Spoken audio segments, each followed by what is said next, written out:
Buenos días, me da muchísimo gusto de verdad estar con mis colegas en este foro de Mujer Exporta MX. A mí me parece que difícilmente hay un problema que resuma los grandes retos del país como el de la falta de participación de las mujeres en la economía.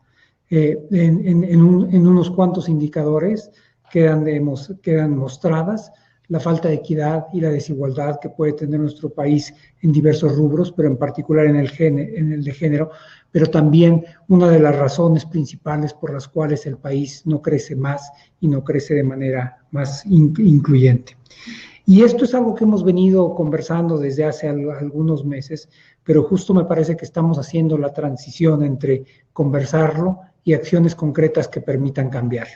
Y Mujer Exporta MX tiene esa virtud. Aun cuando se trata todavía de seguir ahondando en el diagnóstico, es una propuesta muy específica de cómo ir incorporando de manera más dinámica a las mujeres en un sector muy específico, en el sector de la economía y en particular en el dedicado a la exportación. Quiero hacer algunas referencias muy puntuales a cuáles son los retos que enfrentamos ahí y por qué creo que nos encontramos en una coyuntura que debería nosotros permitirnos dar pasos más acelerados para corregir estos temas. En primer lugar, voy a citar algunos datos que son para todos conocidos. La población económicamente activa se define en nuestro país para aquellos hombres y mujeres que tienen más de 15 años y el porcentaje de ellos que trabaja, y no necesariamente todos pueden estar trabajando. Los que están estudiando, los que están estudiando algún posgrado, los que decidieron ya retirarse, claramente no están en el mercado laboral. Pero de los hombres que tienen más de 15 años, el 74.5% se encuentra en el mercado laboral. Sin embargo, si vemos la misma cifra para las mujeres, nos encontramos que solamente, de acuerdo a la encuesta nacional de ocupación y empleo que produce el INEGI del 2019, solamente el 43% de las mujeres se encuentran en el mercado laboral. Y esta cifra ilustra dos desigualdades brutales. La primera, menos de una de cada dos mujeres en edad de trabajar se encuentra en el mercado. Y esto tiene impactos en términos de equidad de género, del empoderamiento, de la posibilidad de tener acceso a un salario, pero también se señala una de las brechas brutales con relación a la equidad entre géneros, porque la diferencia entre los hombres que trabajan y las mujeres que trabajan es de 30 puntos, de 74.5 al 43.1. Es difícil encontrar un país con un nivel de desigualdad tan alto como el de México. Y uno pudiera pensar, y seguramente es una de las razones, que es parte de una historia donde las mujeres han sido obligadas a tener un rol menos activo en la economía, y uno podría pensar que también es parte de una cultura machista como la que puede haber en nuestro país o en América Latina. Pero eso sí, si eso fuera cierto, nuestros números no serían distintos del resto de América Latina. Y nuestros números son peores que los que encontramos en Brasil, Chile, Bolivia, Perú y que incluso algunos países de Centroamérica. Y esto tiene implicaciones muy importantes en términos de la equidad, como yo señalaba, pero también tiene implicaciones muy importantes en términos de las oportunidades perdidas de crecimiento para el país. Déjenme darles algunos datos. Yo decía que solamente para 15 años y más, el 43% de las mujeres trabajan en nuestro país. Voy a dar los datos de 3 países que tienen niveles de desarrollo similares a los otros o incluso más pobres y que tienen una participación más alta. Argentina tiene el 45.2%, Colombia el 50.1% y Perú el 67.9%. Pero ¿qué significaría para nuestro país que nosotros pudiéramos mejorar esto? Y no me estoy refiriendo a poner la vara tan alta como que estuviéramos a los niveles de Francia, de Dinamarca o de Finlandia, sino que tan solo llegáramos a alcanzar, y me parecería un objetivo muy modesto, los niveles de participación que tienen algunos de nuestros pares latinoamericanos. Si nosotros tuviéramos la tasa de participación de Argentina para 15 años y más, sin acotarla en la parte superior, 1.3 millones adicionales de mujeres se incorporarían al trabajo. Si tuviéramos la tasa de participación de Colombia de 5.1, y hay que entender que quiere decir el 50.1, eso quiere decir que prácticamente una de cada dos mexicanas no trabajaría. Esto sí se traduciría en 3.7 millones más de mexicanas. Y si tuviéramos la tasa de participación de Perú, 12.4 millones de mexicanas se incorporarían. Déjenme hacer algún comentario sobre esta última cifra.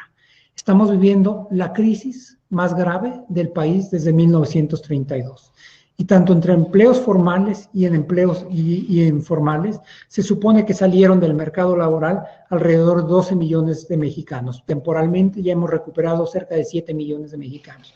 Bueno, si tuviéramos la tasa de participación de Perú, eso quiere decir que el número de mujeres que se incorporaría sería equivalente a todas las que perdimos en el momento más álgido de la pandemia. Es decir, estamos hablando de que una participación tan baja es equivalente al de la crisis más seria que puede tener nuestro país.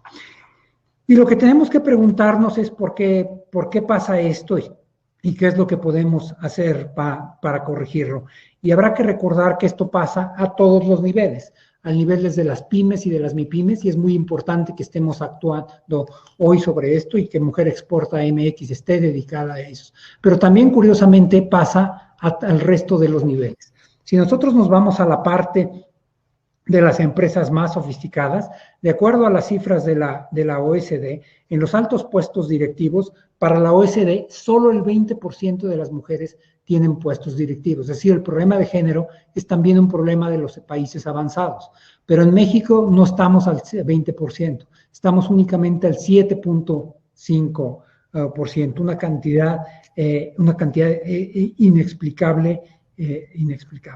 Y prueba de ello es que tan solo hace 5 años el máximo órgano de los organismos empresariales, donde se encuentran los empresarios más importantes, el Consejo Mexicano de Negocios, no se llamaba el Consejo Mexicano de Negocios, se llamaba el Consejo Mexicano de Hombres de Negocios, donde no existía una sola mujer, y no estamos hablando de los 80s, no estábamos hablando de los 70s, estamos hablando ya de este siglo y de hace 5 años.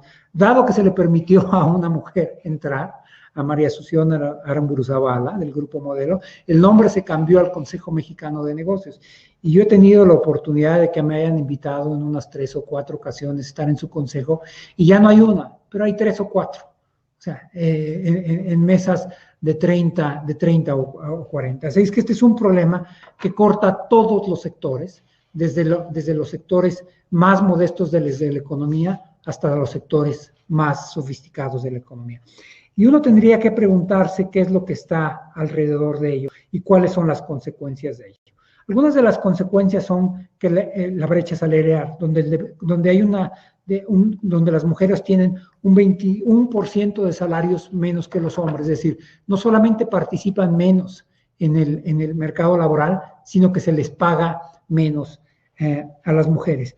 Pero también tal vez lo que nos tenemos que preguntar es qué es lo que está detrás de ello.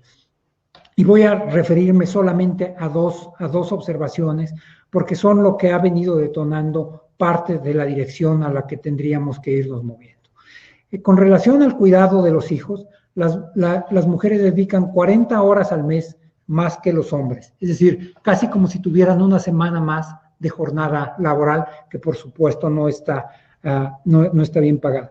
Pero si esto les parecería sugerir que parte de la participación laboral es menor porque tienen que dedicarse a los hijos pequeños, claramente los números así lo indican. Por ejemplo, para las mujeres que tienen un hijo menor de 15 años, el 52.8 trabaja, pero si el hijo es menor de 4 años, solamente el 42% trabaja, y si el hijo tiene menos de 1 año, solamente el 34% trabaja. Es decir, uno de los problemas por los cuales las mujeres no trabajan es porque no hay quien esté cuidando a los hijos. Y parte de la solución de ello tendría que ser que pudiéramos tener un sistema de cuidados que permitiera a las mujeres incorporarse al mercado laboral. Quiero terminar haciendo 2 reflexiones muy precisas. Nuestro país ha venido avanzando en este sentido, pero ha venido avanzando a tasas tan lentas que si siguiéramos avanzando ese ritmo, en 20, en 30 años la situación no habría cambiado radicalmente. Lo que necesitamos es cambiarlo ahora de manera decidida. Y a mí me parece que tenemos una coyuntura que lo permite. El COVID ha traído a la superficie y ha hecho más patentes algunas de las grandes injusticias que tenemos en el país, pero también ha traído a la superficie la necesidad de resolver de manera colectiva algunos de estos problemas. Y el COVID se ha generado, aún con todas sus cosas terribles y negativas, en un catalizador de algunas de las conversaciones que tenemos que ir teniendo. Pero el COVID no es la única elemento coyuntural de quiebre importante que estamos viendo en el país. El otro es el Tratado de Libre Comercio. Tenemos claramente condiciones distintas y condiciones de certidumbre distintas de las que teníamos hace un año, pero también de las que tienen algunos otros países. Y tenemos que saber aprovechar estas coyunturas. Y me parece que no hay mejor forma de iniciar en aprovechar estas coyunturas que con este evento, Mujer Exporta MX, al que les deseo el mayor de los éxitos. Muchísimas gracias.